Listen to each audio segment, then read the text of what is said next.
Hi there, thanks for joining me today. Today I wanted to upload a quick video on a topic that I wish I would have learned earlier on in my own piano journey, and that is on how to bring a little bit of structure to the way that you approach a new song. So this is advice that I think all experienced musicians use, even if they don't realize it. And it is applicable to advanced piano students, beginner piano students. Honestly, this is the way that I approach piano lessons from the very first day with my new students. And so I hope you find this helpful.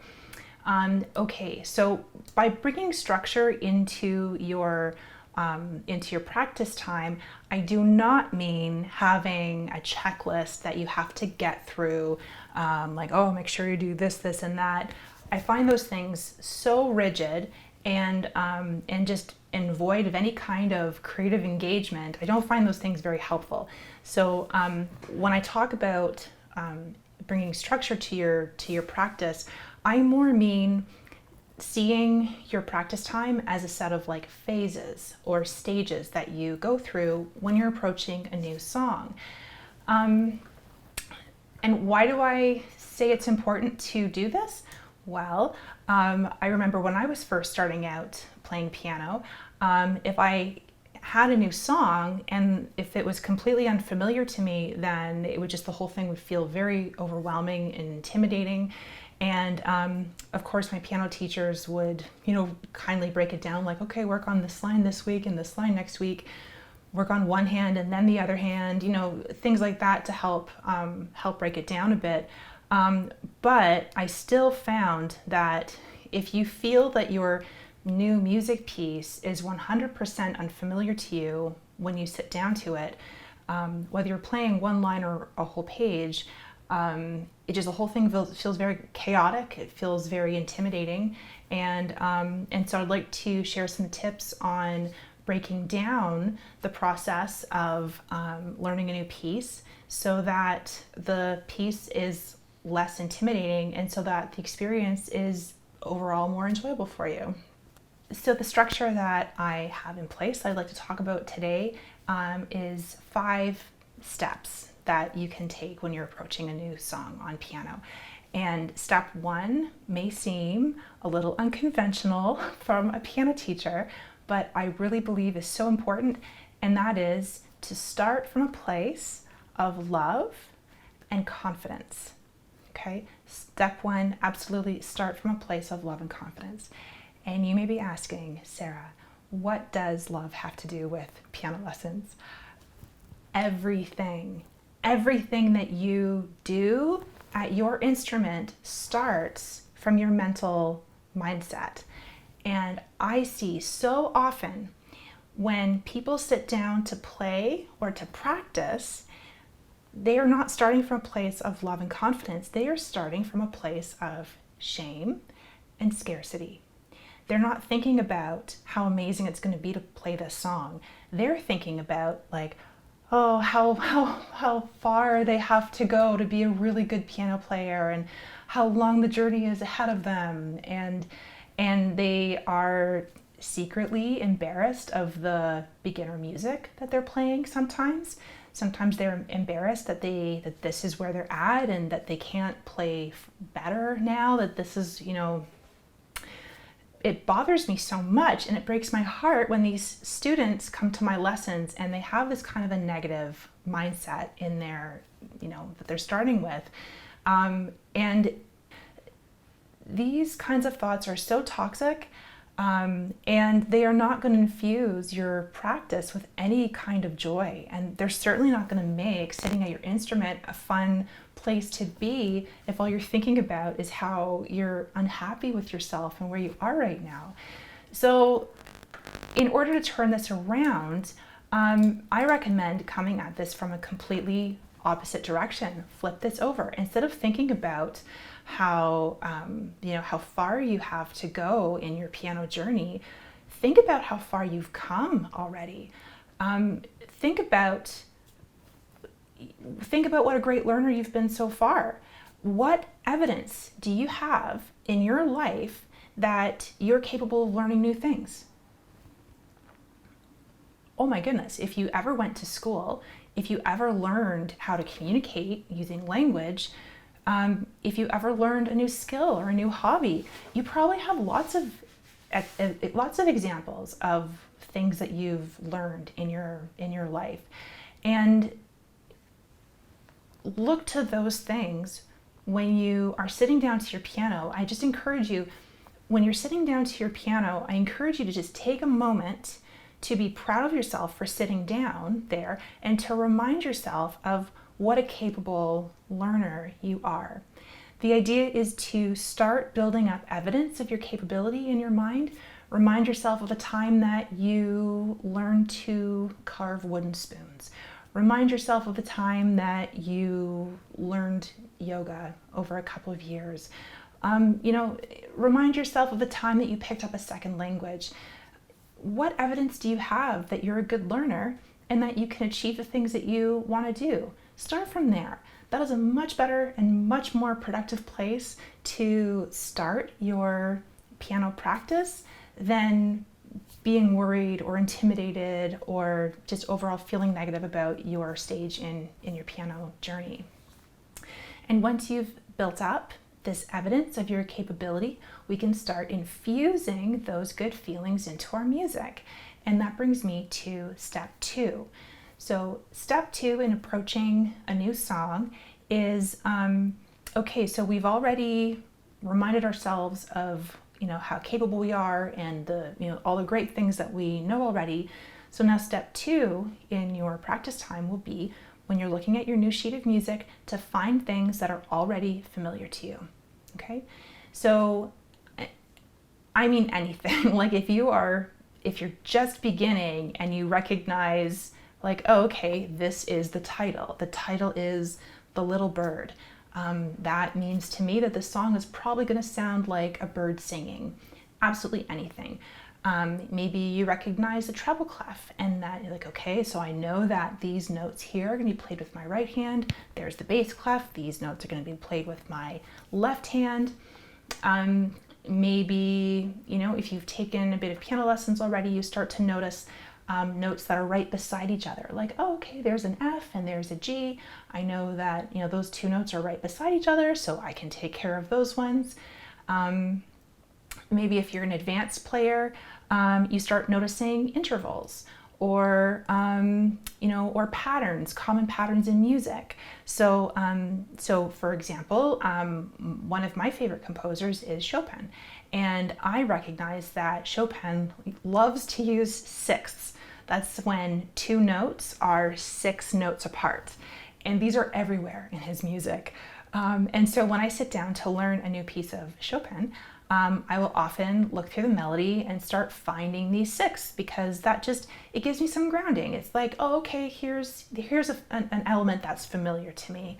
And so this idea of finding things that you're already familiar with, it makes the song less intimidating because you start building familiarity with it, and it's kind of like a blanket, like even the coziest blanket is cold to begin with, until you get yourself in there, you start bringing your own warmth to it, and the warmth starts to grow.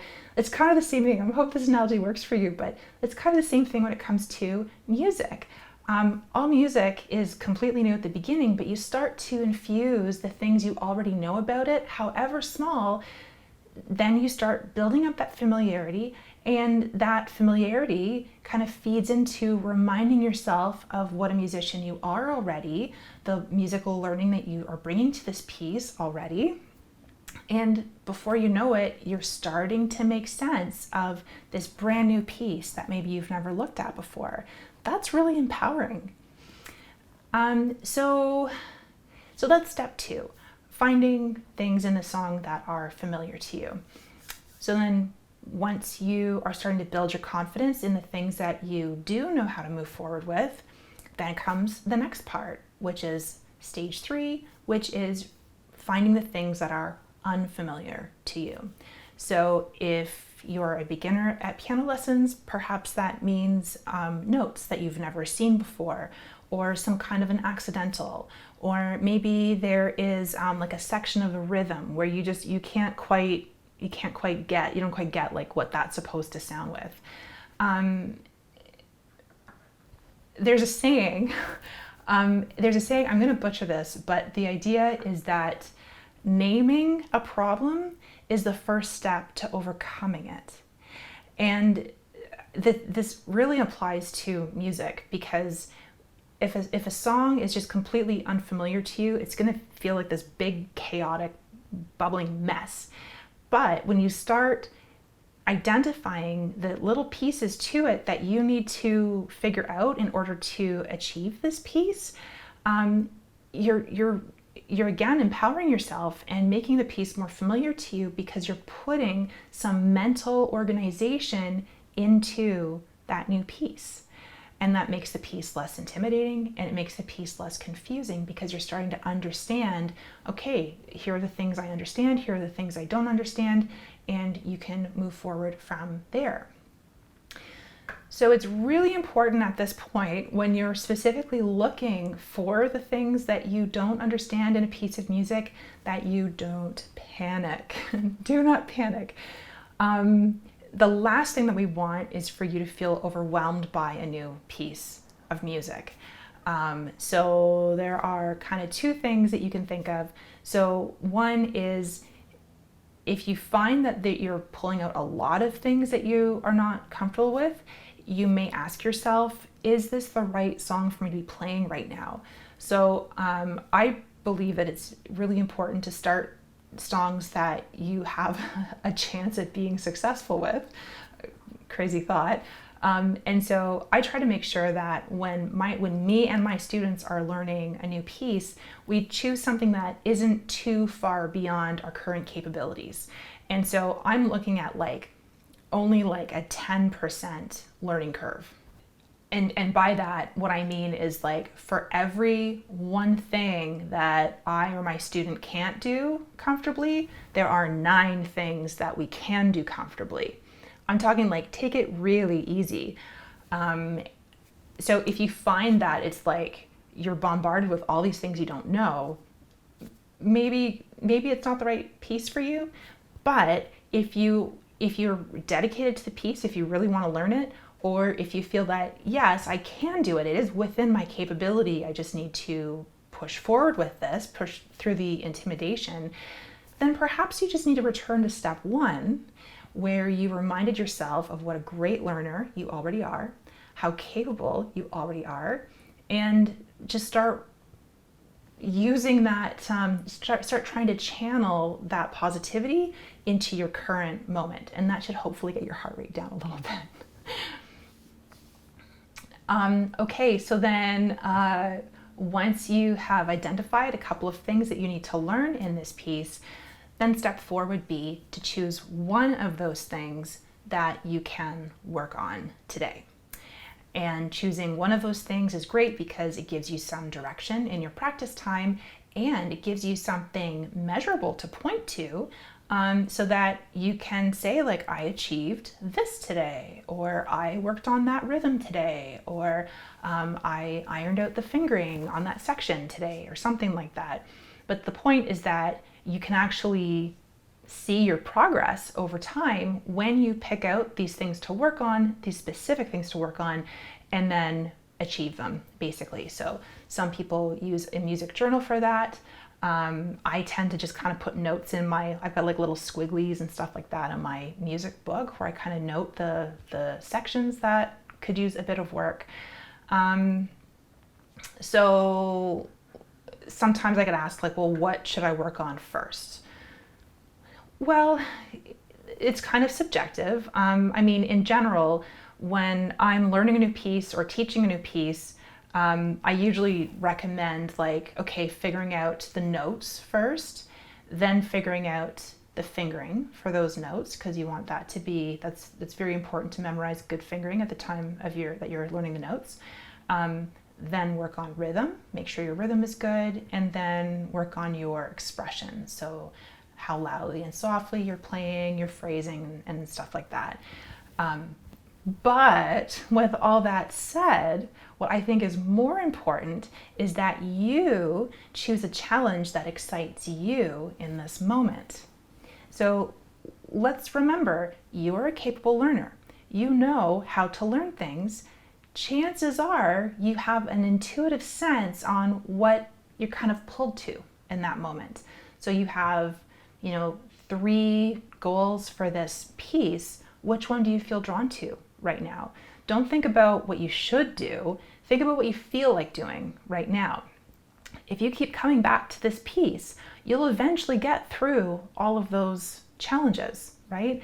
And the bigger challenges that you see now won't seem so big down the road after you've picked off some of the smaller ones ahead of time, right? So if you're choosing a small challenge, don't feel like that's fine. That's great. That's the challenge you're going to iron out today. So yeah, trust yourself. If you feel that you need help choosing good goals, you can certainly talk to your piano teacher. But I really believe you're a capable learner. You've been learning your whole life. What do you think that you need to work on today? And take it from there. Choose something that makes your heart beat a little faster today. Okay, so once you have chosen your goal for your practice time and you've worked your way through it, and you're just feeling really proud and accomplished, and you're feeling really great about yourself. Step 5 then is to share your accomplishment or your achievement with somebody in your life. I really believe that music is meant to be shared. I believe that learning is meant to be shared. And I believe that there is real strength and power in naming out loud what you were able to achieve during your own practice time. So that could maybe be a family member that you share your achievement with. It could be your piano teacher. You could even post this on social media. I see people doing this all the time. And what better little boost to your self-esteem than to get a couple of likes and a couple of hearts on what you've been able to achieve. Maybe you write something about it, or you could videotape yourself doing your, whatever you were able to achieve that day.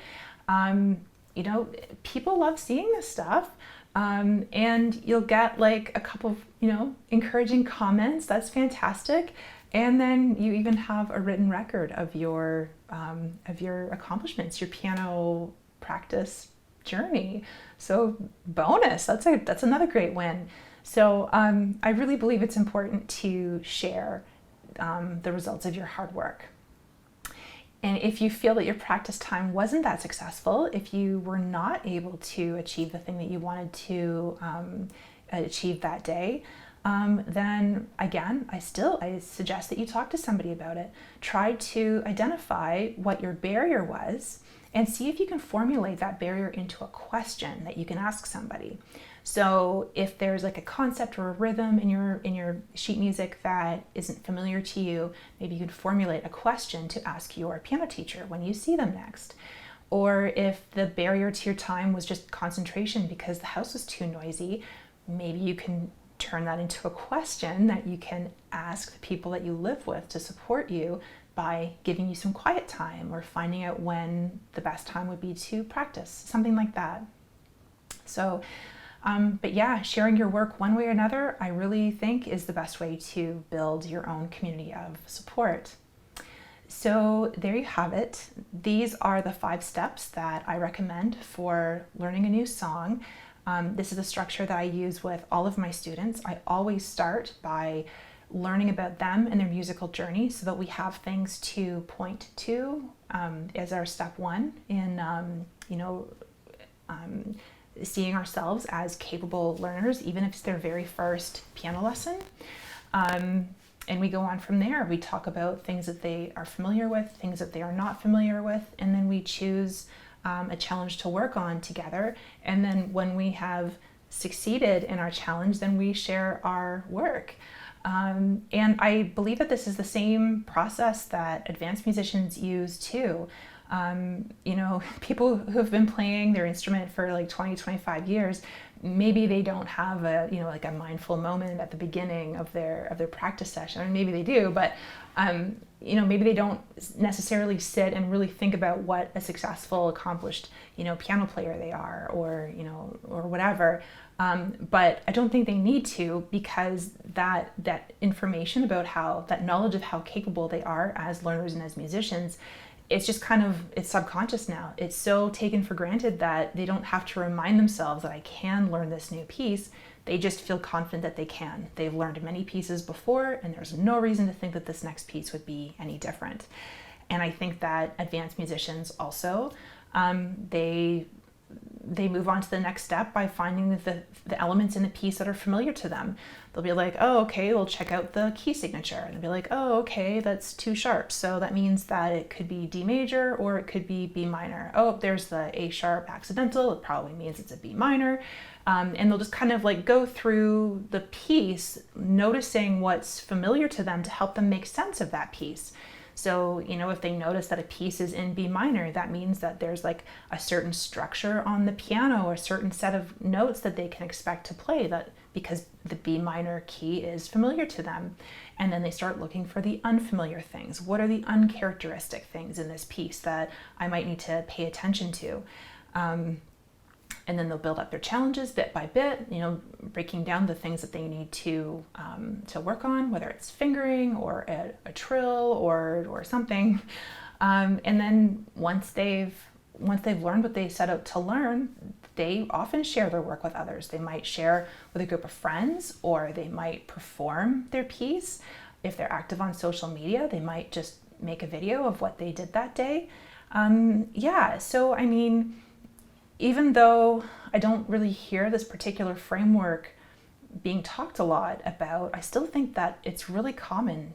It's really common to use within the music community. So, so there you have it. I hope this was helpful. I wish you the very best in your piano journey. If you have any questions, please feel free to leave a comment below. Yeah, happy practicing.